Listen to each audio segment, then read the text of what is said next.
Good afternoon. Just finished practice 5. Been good so far. It's third day kind of in our half pads. Tomorrow we'll get to put on full pads and still evaluating a ton of guys, and that's kind of what we're doing right now. All our install offense, defense, looking at our younger guys, looking at new guys, especially ones that just arrived here in the summer, as well as the kids that are redshirt freshmen that have kind of been in the program a little while. So it's a work in progress, so I'm sure you guys got a few questions. Let's take them. Obviously, on paper, you're a little bit more explosive on offense this year. Has it kind of played out that way so far in practice? Yeah, you can see that we have a lot of good team speed, and credit Coach True and Coach Ray and the strength staff, because our kids are fast. We've got really good speed now. We just got to make sure that we find ways to get them the ball and design some things to make sure that the touches go around. But yeah, we've got pretty good team speed on offense. The new pieces you want to kind of make a move on the offensive line, are they surging right now? Yeah. Well, Sam Heck's probably got the most important one. They're all important, but the fact that he's the center, he's touching the ball every play, and had a really good summer, and I think he's off to a really good start. It helps when you've got TP and Hadley next to him and Carver outside, but some of those guys are coming along, and we're continuing to develop some depth there as well. How big of a difference has it been to have extra coaches on the field this camp? Huge difference in the fact of, you can split up a lot of things. We can have, we got 3 different positions at safety. Really, we can have 3 different guys coaching. Having Coach Katz in utilizing his expertise. Katzer as a special teams guy, and so he and I and Clint Brown are doing a lot of special teams work, and having Drew Little come back. It was a really good time for us to get Drew back, because he's one of the top O-line coaches, and it gives Riles, I think, an opportunity to go move around and watch some different pass game 7-on-7 stuff. But it's been fun not to worry about it and just let guys go coach. Is there anybody who you're willing to say has caught your eye and impressed you through a couple days of camp? Yeah, it's so hard right now, because we without going to the ground, without pants on, we just kind of stay up on everything. There's some young guys that are continuing to get better. We've talked about this. We've had a really good redshirt freshman class that some of those kids are true sophomores, the Jason, the Avery, but the kids we redshirted, there's several defensive linemen, some DBs, some tight ends that are doing some good things. So I know that's something that we're excited about, because we talked about it as a team. There's a lot of guys that people know about, everybody knows about, that are playing for K-State, but there's a lot of guys that only people in our room, in our building, kind of know about, and you guys will know about pretty soon, because they'll get a lot of snaps out there.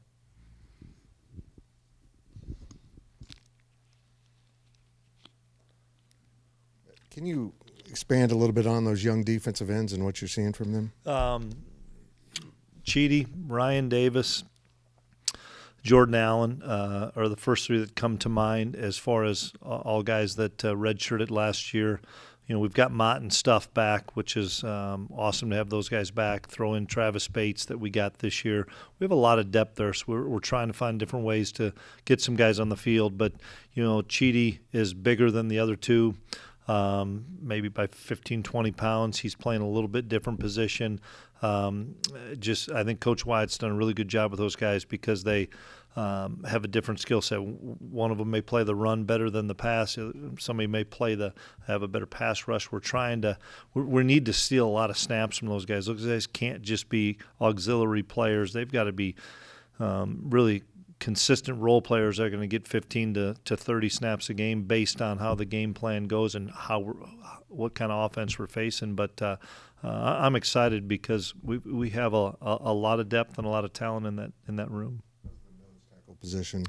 Damian and Uso are the guys that are taking a lot of snaps, obviously, that have taken a lot of snaps for us. I think Damian, his late season push when Uso was hurt, I think has given him a ton of confidence, and he's playing at a really high level. He learned so much from Eli in the past. And then Asher Tomaszewski's done a nice job coming in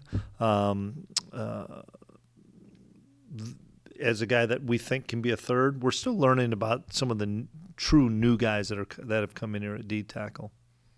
Also, is Sam Heck pretty set at center right now? Yeah, Michael Capria is doing a really good job. Cap is progressed really well, and we feel like we have depth there. Sam's got a little bit more game planning experience, but right now Sam's doing a really good job, but I like what Cap's doing too. Linebacker-wise, obviously Austin and Dez are pretty set there. That third guy, who are some of the people that are fighting that out? Bo Palmer and Austin Romaine are playing inside. Alec Marenko is a kid we brought in, been a little bit slowed by an injury, so he's missed a little bit of time, but he'll be a part of that mix as well. Asa Newsome back healthy really is good. Asa's at full speed rolling around. Rex Van Wy, Zach Wittenberg are doing a really good job at that will linebacker spot.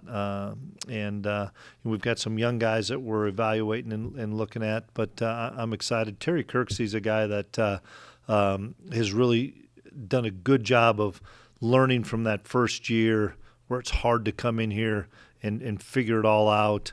And the game has slowed down for Terry quite a bit. And whether it's as a role player at linebacker or on special teams, Terry's earned some opportunities. And so that's what's, when Terry's gotten better, Zach Wittenberg's gotten better, Rex Van Wy's gotten better, get Asa healthy back. If we can stay healthy at linebacker, we can keep those top guys fresh and healthy and ready to go. And as far as Dylan Edwards is concerned, what's impressed you most since he's gotten on campus? Just the fact that he's got that burst, and he can looks like he shot out of a cannon at times. I mean, you see him, and he's just got that quick feet and that burst through the hole. Still learning offense. There's a lot of offense to learn, and we're trying to spoon feed him a little bit so that he can pick up as much as he can, learning from DJ. Been impressed with LeJames White that's been in the program a while. LeJames is doing some really good things. It started to really slow down from him from a mental standpoint, and LeJames can provide us a spark. Joe Jackson's been healthy, so it's good to have Joe giving us some looks, as well as Devon Rice and Evan Cantu. So we've got some good guys at running back, so it's just a matter of kind of plug and play based on what the game plan is and skill sets of guys. For the guys behind Avery, how is that battle for it's been 2 good. and 3 going? Taquan Roberson's been a really good acquisition for us as a mature guy. That's an older guy that is learning our offense. The game keeps slowing down for Jacob Knuth. Been really impressed with Jacob as his continued growth. I thought he did a really good job in the spring when we didn't know a lot about him because he was our scout team guy, and did a really good job in the spring, and then did a lot of things on his own this summer. And I think his improvement has been really good. I feel good. We're not at all close to saying who's going to back up Avery. That's going to take quite a long time for us to get it figured out. But I've been impressed with both guys. Both guys could help us. I feel like I ask this about every year now, but you always come off a win. There's excitement in the air regarding this team. Mm-hmm. What kind of momentum do you guys have entering the season? That momentum's over with. I mean, really. I mean, what we did in the winter and the spring and the summer. Credit True Carroll and our strength staff, and then our support staff with athletic training, with Scott Troush and nutrition. Those guys are the ones that get them ready throughout this summertime as coaches are meeting with them a little bit, but either recruiting or getting away a little bit. Our support staff is second to none. Our support staff gets these guys ready, as well as the leaders on each group. And so that's kind of been the challenge for us to the guys is, there's excitement. There's really good momentum from the end of the season and excitement of maybe expectations. But, forget about the expectations, man. Just go about your business daily and stack day after day after day. Don't talk about championships. Don't talk about what we can be. Let's talk about what we can be today. And I think our older guys have really bought into that and really done a good job, and it helps when we have really good equal competition offensively and defensively. We haven't gone any live sets for me to say, boy, the offense won today or the defense won today, but there's really good competition on both sides, and they push each other. And that's what we've got to continue to have, is guys push each other on a daily basis. To that end, just what kind of energy, effort are you witnessing on a daily basis? Yeah, really good. We've had great practices, and we've had 5 is all. There's always that great excitement those first 2 days when it's helmets and jerseys, and then all of a sudden we put the pads on. Guys will get to be a little bit more sore, but they've bounced back each day and been ready to go out there. Now we're 5 practices in. We've got a long ways to go in fall camp, and if we can keep that energy and that excitement and that ability to realize, what I did yesterday is nothing. I got to go attack today, and that's kind of what we're focused on right now. I thought we had a good practice out there today. It was physical. Guys were flying around. We've got to continue to do a good job of communicating, especially the guys that have been around here, of continuing to be nonstop chatter of what they see pre-snap on both sides of the ball. We got to get some of those other guys that are going to play a significant role to open up a little bit more, because we're going to need those guys to understand what we're doing to be able to communicate. I was going to ask you about the corners. Everybody knows you have Keenan back and Jacob, but it seems like you've got other guys there that can help you pretty quickly. Yeah, and let's hit Keenan and Jacob, because those guys are both close to 200 pounds. And that's crazy to think what those guys came in, and Keenan was a wide receiver and Jacob was a smaller corner from Olathe North, and both those 2 kids are pushing 200 pounds. They're plus 195 for sure, and I know they've both touched 200, and they're faster. And that's probably the neat thing for me, is they've gotten faster as they've gotten bigger and stronger. So plus they've had tons of reps and experience. Justice James is in that boat with Terry Kirksey and LeJames White. It's slowing down so much for him that he played a lot of football for us last year, but we're more and more comfortable with him being right now that third guy. It is a big battle for that 4th spot, and that 4th spot's going to play a lot for us as we get into some nickel and dime things based on personnel. So whether it's Jordan Dunbar, Kenigel Thomas, Donovan McIntosh, there's a lot of guys there that are taking some of those reps, and we've got to make sure that they can take legitimate game reps to take some off of those 2 top guys, as well as be the guy when we go to nickel and dime. I was going to ask you, too, about Jordan Riley. You always seem to have a guy who, is a plug-and-play guy out of the portal, and it seems like he's just a real fit for you. Yeah, we've been really fortunate and done some really good things evaluating not only talent but vetting the right type of guy coming out of the portal, from Rush East to Julius Brents, to Josh Hayes, to Reggie Stubblefield. There's so many of them, and now we've got Jordan Riley that once again came in here in the spring, so he got a lot of experience under his belt, played a ton of snaps at Ball State, but now he's learning our defense, learned it in the spring, has become one of the better vocal leaders we have in the secondary.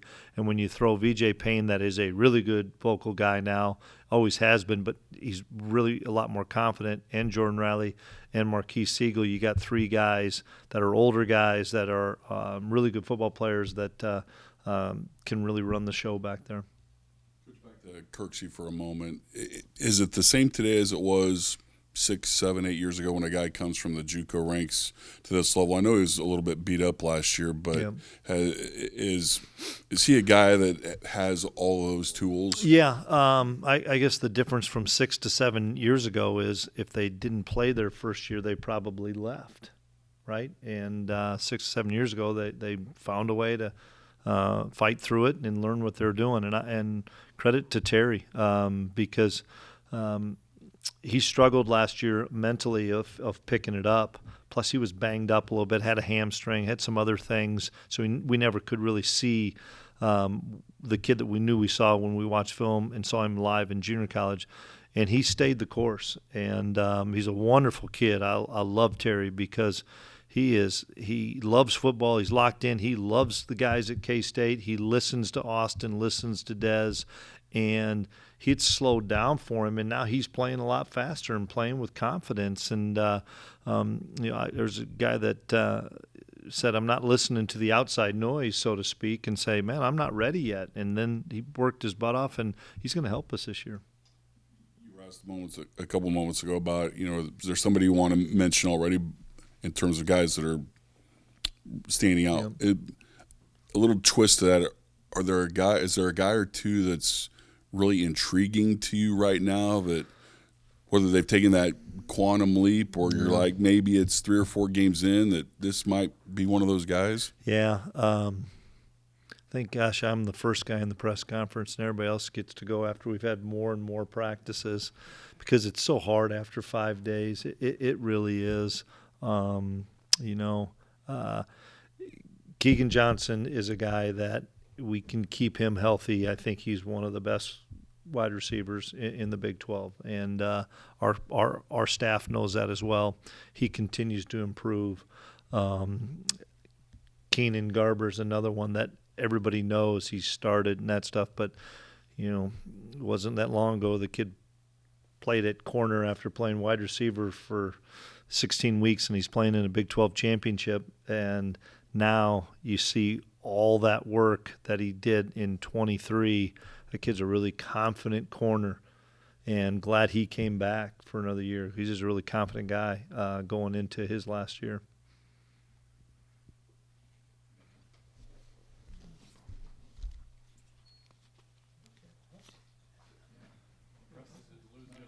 Fitch, you've never moved that fast. Oh, that's true. Vegas. This better be a good question. Special teams, I know bringing in Coach Katzer, but also where do you think you can make the most improvements there? Well, we're excited that Chris Tennett's back, and Chris has tremendous leg strength, is a confident guy, is the leader of that room, and it took him forever to be the leader of that room because Randon was here for 9 years. But now Chris is being able to lead that group. We are wide open right now at punter. Tegan Cobb, Simon McClanahan, and Tegan are going to battle it out. Leighton Simmering's done a really good job as a kicker and gives us really good depth there, and can probably kick some field goals, and we got to make sure and keep Chris fresh, and so Kat's coming in has helped those guys, because we've always had a special teams guy with me that has been the overall special teams guy. Now we've got somebody that's a specialist coach as well that can deal with long snappers, punters, and kickers, as well as see the whole approach from all 4 units. And it's so fun to sit in this meeting room in the morning with him up front talking about special teams, and he's done it at the highest level and been a special teams coordinator in the NFL for a number of years, that what he's saying these guys are listening to, because there's so many of them that have that aspiration to play at that next level. And he keeps harping on, unless you're a first-round guy, you're going to play on special teams. And whether or not we use you on special teams, the more you can be a sponge and learn these techniques and learn the terminology and learn what we're doing, you're going to have an opportunity to stick in a camp if you're a free agent guy or a late-round draft pick because of special teams. And it's been fun to see the older kids really gravitate to that, to say, man, it's a packed room like it always is, and there's a ton of notes being taken because he's lived it and he's helping those guys. How about in the return game? Who are some guys? Yeah, we're trying to figure out between Dylan, between Sterling, between Jace, between Keegan, LaJames White. We've got a lot of different guys from a punt and kick return standpoint. Once again, we have not put that all together, meaning we're just doing drill work for those phases of it. But we got to find more than one. We've got to have multiple guys on both punt returns and kick returns. We just haven't gotten that far in the phases of it. Any thoughts on the college game adding the 2-minute warning? I think it'll be impactful as far as what you do with your timeouts and stuff. I think that will be, as far as, you're going to get that extra one, whether you need it on defense from a ability to stop the clock, or no, you're going to get it on offense, and you can. Everybody's so worried about all their timeouts all the time for good reason, that you don't want to burn one, but maybe you can if you have a bad situation that you have to get yourself out of, because you're going to get that extra one. And so it's something that's been a small piece of what we're working on right now for us through 5 practices. Man, it's the helmet communication. That's the number one thing that's out there. And I know we got tablets on the sideline and stuff. We're not close to being ready to practice that, but we're practicing. Coach Wells to the quarterbacks, Coach Klanderman to the linebackers, and calling things out every day. And that's something that it's kind of learning on the run. We're visiting with a lot of NFL teams, but there's a lot of little tweaks in rules this year. But that's probably the biggest one for us that we can work on right now. It's maybe too early to ask, but how comfortable is Connor Riley in his new role? Rouse has been a football coach for a long time, so he's got really good comfort level. But I think it's every team is different. And when I was calling things as a defensive coordinator, you can have a philosophy of doing something, but if you're better in defending the run than you are defending the pass, if you're better as a blitz team, you may have to adjust. I think it's exciting to have the offensive staff that we have there to try to find ways to get the ball to different players, because we have a lot of guys that are going to need touches and need the ball, as well as not being able to just wear somebody out with it. So it's going to be a work in progress, but he's a great football coach, so he's just trying to figure out where our pieces are and how to get the ball to the playmakers.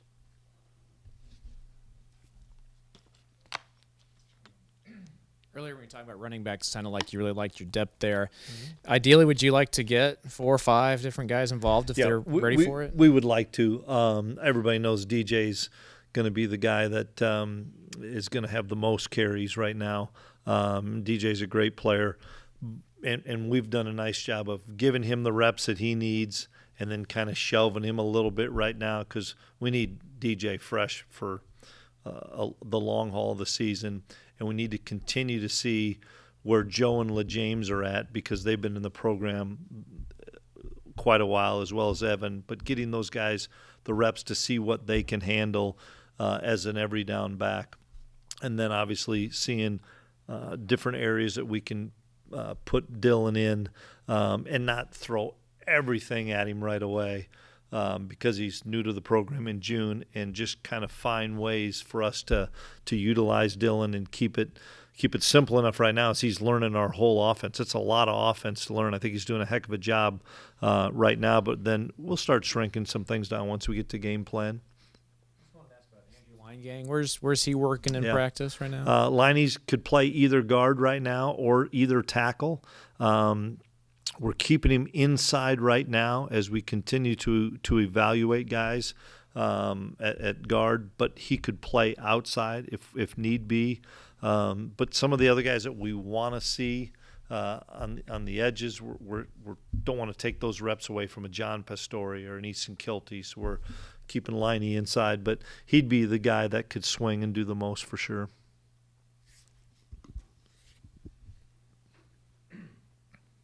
What is going on at left tackle? How's the competition there? I think we're going to see both guys play right now between Kilty and Pastore. They both need to play an awful lot. If it were playing tomorrow, it'd probably be a 50-50 deal. Let's see where it plays out. Let's see the health of both guys as we move forward. But I'm excited because we have that third tackle right now with one of those guys opposite of Carver, as well as Liney that could play a tackle or could spell anybody inside, because we could move Bubs inside the center if we had to and keep Liney at guard. We've got a lot of different combinations and we've talked at length about this, Coach Riley and I have, about making sure that and it'll help having Drew Little be on the sideline and Rouse being upstairs, of Drew being able to help us with some substitutions so that we get more guys in at O-line. You answered my next question. Drew, how important is Drew Lytle right now? He's really important because, especially with Rouse's new role, Drew's just like having a second full-time O-line coach. And when Rouse is going to the pass game, it's like having your first full-time O-line coach, because I've got a lot of trust in Drew. Been around Drew for a few years when I first started here, and then we were fortunate to get him back in the off season, and I think it made the transition easier for Drew. Just like it did for anybody else when they lifted that ban and everybody could coach, and Drew knew what Rouse's role is. It's a great opportunity for him to mesh with those guys as the O-line coach. So Drew's been a big help for him.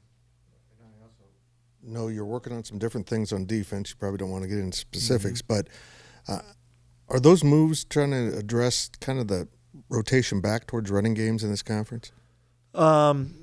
More towards personnel groupings, as far as, we got a couple teams that we're going to play that are going to have a couple of tight ends all the time.